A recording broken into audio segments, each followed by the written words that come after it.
Hello everyone. मेरा नाम है शुभम चतुर्वेदी और आशा करता हूँ आप सब लोग ठीक होंगे।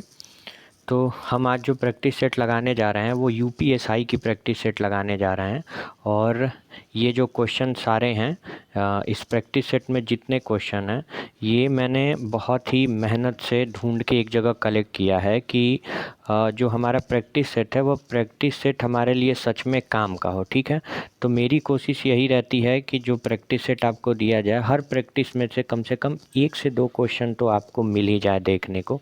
तो इसी हिसाब से मैंने ये प्रैक्टिस सेट किया है। तो आइए शुरू करते हैं। ठीक है, तो हमारा जो पहला क्वेश्चन है, लक्ष्मण पुरस्कार तथा रानी लक्ष्मीबाई पुरस्कार, ठीक है, का वितरण सर्वप्रथम कब किया गया था। ठीक है, तो सबसे पहले ये जान लीजिए कि ये जो लक्ष्मण पुरस्कार है तथा रानी लक्ष्मीबाई पुरस्कार है इसका वितरण उत्तर प्रदेश राज्य सरकार द्वारा किया जाता है। ठीक है, ना कि केंद्र द्वारा। ठीक है, ये राज्य सरकार इस पुरस्कार को वितरित करती है। ठीक है, चलिए, तो हमारा जो ऑप्शन ए है वर्ष 1972, ऑप्शन बी वर्ष 1974, ऑप्शन सी वर्ष 1976 और ऑप्शन डी वर्ष 1978। ठीक है, तो इसका जो सही आंसर है आंसर नंबर बी है।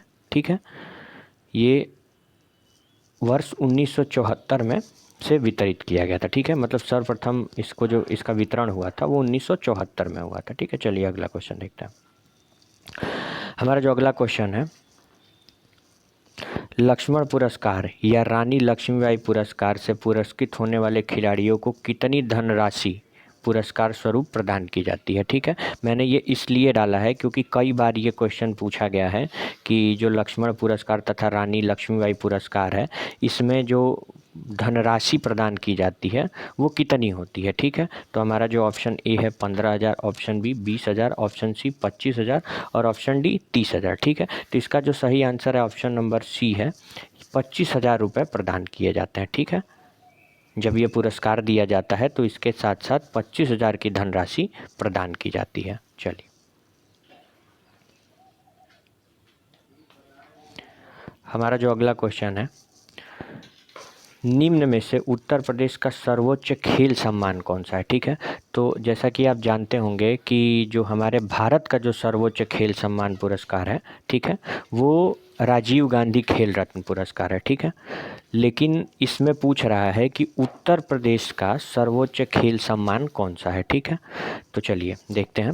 ऑप्शन ए लक्ष्मण पुरस्कार, ऑप्शन बी रानी लक्ष्मीबाई पुरस्कार, ऑप्शन सी उपयुक्त दोनों और ऑप्शन डी इनमें से कोई नहीं। ठीक है, तो इसका जो सही आंसर है ऑप्शन नंबर सी है। ठीक है, ये उपयुक्त दोनों।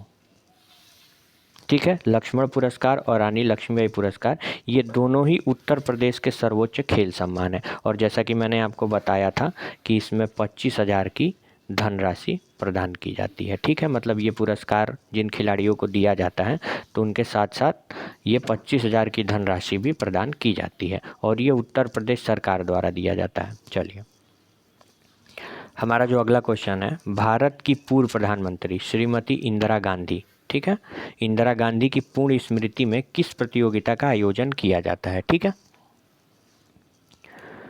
तो इसका जो ऑप्शन है option A Indira handball, B Indira badminton, C Indira तैराकी और ऑप्शन डी इंदिरा मैराथन। ठीक है, तो इसका जो सही आंसर है ऑप्शन नंबर डी है, इंदिरा मैराथन जो है ये श्रीमती इंदिरा गांधी की पूर्ण स्मृति में इस इंदिरा मैराथन की प्रतियोगिता कराई जाती है और ये भी उत्तर प्रदेश सरकार द्वारा कराया जाता है। ठीक है, ये बात याद रखिएगा क्योंकि एग्ज़ाम में ऐसे ही फंसाता है।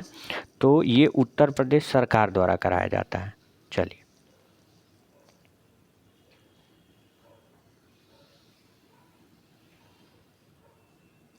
हमारा जो अगला क्वेश्चन है, उत्तर प्रदेश में मुख्य रूप से खेल का सामान कहाँ पर बनाया जाता है। ठीक है, ये बहुत ही मोस्ट इम्पॉर्टेंट क्वेश्चन है। तो इसमें जो ऑप्शन है ऑप्शन ए मेरठ और आगरा, ऑप्शन बी इलाहाबाद और आजमगढ़, ऑप्शन सी गाजियाबाद और कानपुर, ऑप्शन डी लखनऊ और बाराबंकी। ठीक है, तो इसका जो सही आंसर है आंसर नंबर ए है, मेरठ और आगरा में खेल का सामान बनाया जाता है। ठीक है, और उसके बाद जैसा कि आपको पता होगा ये जो कानपुर है, कानपुर को उत्तर प्रदेश का मैनचेस्टर कहा जाता है। ठीक है, तो ये बात भी याद रखिएगा।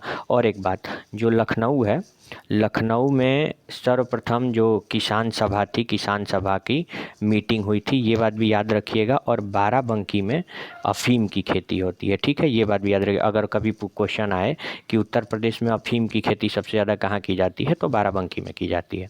चलिए अगला क्वेश्चन देखते हैं। उत्तर प्रदेश का राजकीय खेल क्या है? ठीक है, ये भी बहुत इम्पॉर्टेंट है। ठीक है, जो उत्तर प्रदेश का जो राजकीय खेल है, ठीक है, वो क्या है? तो ए क्रिकेट, बी हॉकी, सी बैडमिंटन, ऑप्शन डी वॉलीबॉल। तो इसका जो सही आंसर है, आंसर नंबर डी है वॉलीबॉल। ठीक है, उत्तर प्रदेश का जो राजकीय खेल है वो वॉलीबॉल है। और अगर क्वेश्चन में ये पूछता है कि उत्तर प्रदेश का राजकीय पुष्प कौन सा है, तो राजकीय पुष्प पलाश है। ठीक है, उत्तर प्रदेश का, यूपी का राजकीय पुष्प, ये याद रखिएगा। ठीक है, राजकीय पुष्प पलाश है। ठीक, और कभी अगर क्वेश्चन में ये पूछता है कि उत्तर प्रदेश का राजकीय पशु कौन सा है, तो बारहसिंहा। ठीक है, ये याद रखिएगा, ये बहुत ही इम्पोर्टेंट है, बारहसिंहा। ठीक है, उत्तर प्रदेश का राजकीय पशु कौन सा है? बारहसिंहा। चलिए अब देखते हैं अपना अगला क्वेश्चन।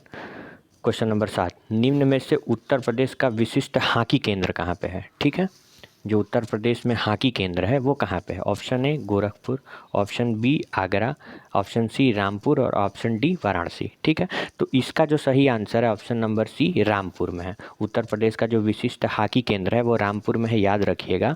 और एक क्वेश्चन मैं आपको बता रहा हूँ जो कि मुझे लगता है कि उत्तर प्रदेश के लगभग 10 एग्ज़ाम में से कम 6 से 7 एग्ज़ाम में ये क्वेश्चन पूछा ही पूछा जाता है। ये क्वेश्चन होता है कि सब्जी भाजी केंद्र कहाँ पे है? ठीक है, उत्तर प्रदेश में सब्जी भाजी अनुसंधान केंद्र कहाँ पे है? तो इसका जो सही आंसर है वो है वाराणसी। ठीक है, ये याद रखिएगा, ये बहुत ही इम्पोर्टेंट है, मैं इसलिए आपको बता रहा हूँ। ठीक है, चलिए मैं और फैक्ट भी आपको साथ साथ इसलिए बताते चल रहा हूँ कि अगर अगले प्रैक्टिस सेट में वो क्वेश्चन आता है तो आपको वो पहले से पता रहे, और जब भी प्रैक्टिस सेट पढ़ते हुए और आपको क्वेश्चन पता होता है तो आपका मनोबल बढ़ जाता है। इसलिए मैं साथ साथ क्वेश्चन के साथ साथ अलग से फैक्ट भी बताते चल रहा हूँ कि अगर नेक्स्ट प्रैक्टिस सेट में वो क्वेश्चन आए तो आपको पहले से वो पता रहे। चलिए अगला क्वेश्चन देखते हैं। Green park stadium Uttar Pradesh के किस शहर में स्थित है? मुझे लगता है कि आप में से अधिकतर लोगों को ये चीज़ मालूम होगी, लेकिन फिर भी मैं आपको बताता हूँ। ए कानपुर, बी लखनऊ, सी इलाहाबाद और डी वाराणसी। ठीक है, तो इसका जो सही आंसर ऑप्शन नंबर ए है कानपुर में। ठीक है, जो ग्रीन पार्क स्टेडियम है ये कानपुर में है, और ये किस खेल से संबंधित है? क्रिकेट से, ये याद रखिएगा। ठीक है, क्योंकि ये क्वेश्चन पूछता है ग्रीन पार्क स्टेडियम किससे संबंधित है, तो क्रिकेट से। लखनऊ के बारे में मैंने बताया कि पहला किसान सभा का आंदोलन और बैठक लखनऊ में हुई थी, और वाराणसी में मैंने बताया आपको सब्जी भाजी अनुसंधान केंद्र कहाँ पे है, तो वाराणसी में है। ठीक है, ये उत्तर प्रदेश के किसी भी एग्ज़ाम के लिए ये मोस्ट इम्पॉर्टेंट क्वेश्चन है, और जो मैं फैक्ट बता रहा हूँ वो आप याद रखिएगा, क्योंकि वो लगभग हर एग्ज़ाम में इसमें से एक आध क्वेश्चन पूछ लिए जाते हैं। चलिए हमारा जो अगला क्वेश्चन है, क्वेश्चन नंबर 9, उत्तर प्रदेश खेल निदेशालय की स्थापना किस वर्ष की गई थी? देखिए ये भी बहुत ही इंपॉर्टेंट क्वेश्चन है और इसको ध्यान से देखिएगा। ऑप्शन ए 1972, ठीक है, ऑप्शन बी 1974, ऑप्शन सी 1976 और ऑप्शन डी 1978। ठीक है, तो इसका जो सही आंसर है वो है 1974। ठीक है, उत्तर प्रदेश में खेल निदेशालय की स्थापना किस वर्ष हुई थी? 1974 में हुई थी, ये याद रखिएगा। चलिए अगला क्वेश्चन देखते हैं। गुरु गोविंद सिंह राष्ट्रीय एकता पुरस्कार के अंतर्गत कितनी धनराशि प्रदान की जाती है? ठीक है, जैसा कि मैंने आपको बताया कि रानी लक्ष्मीबाई लक्ष्मण पुरस्कार और रानी लक्ष्मीबाई पुरस्कार उत्तर प्रदेश सरकार द्वारा दिया जाता है, और उसमें कितनी धनराशि दी जाती है? तो 25,000 रुपये की धनराशि दी जाती है। चलिए, तो ये हमारा जो क्वेश्चन है, तो इसका जो ऑप्शन है, option A 50,000, option B 1 lakh, option C 1,51,000, option D 2 lakh. तो इसका जो सही आंसर है ऑप्शन नंबर बी है, 1 लाख रुपए प्रदान किया जाता है। ठीक है, तो अगर वीडियो पसंद आई हो तो लाइक और सब्सक्राइब करें, क्योंकि आपको लोगों के लिए वीडियो लाने में बहुत मेहनत लगती है। तो आप लोगों से रिक्वेस्ट है कि अगर वीडियो पसंद आए तो लाइक और सब्सक्राइब ज़रूर करें और बेल आइकन को दबाएं, क्योंकि यूपीएसआई की प्रैक्टिस सेट मैंने शुरू कर ली है जिसका नोटिफिकेशन मिल सके। और मेरी कोशिश यही रहेगी कि आपको सबसे इम्पॉर्टेंट क्वेश्चन, जो बहुत ही महत्वपूर्ण, अति महत्वपूर्ण क्वेश्चन हो यूपीएसआई के लिए, वही आपको कराया जाए। ठीक है, तो घर पे रहिए, स्वस्थ रहिए। Thank you.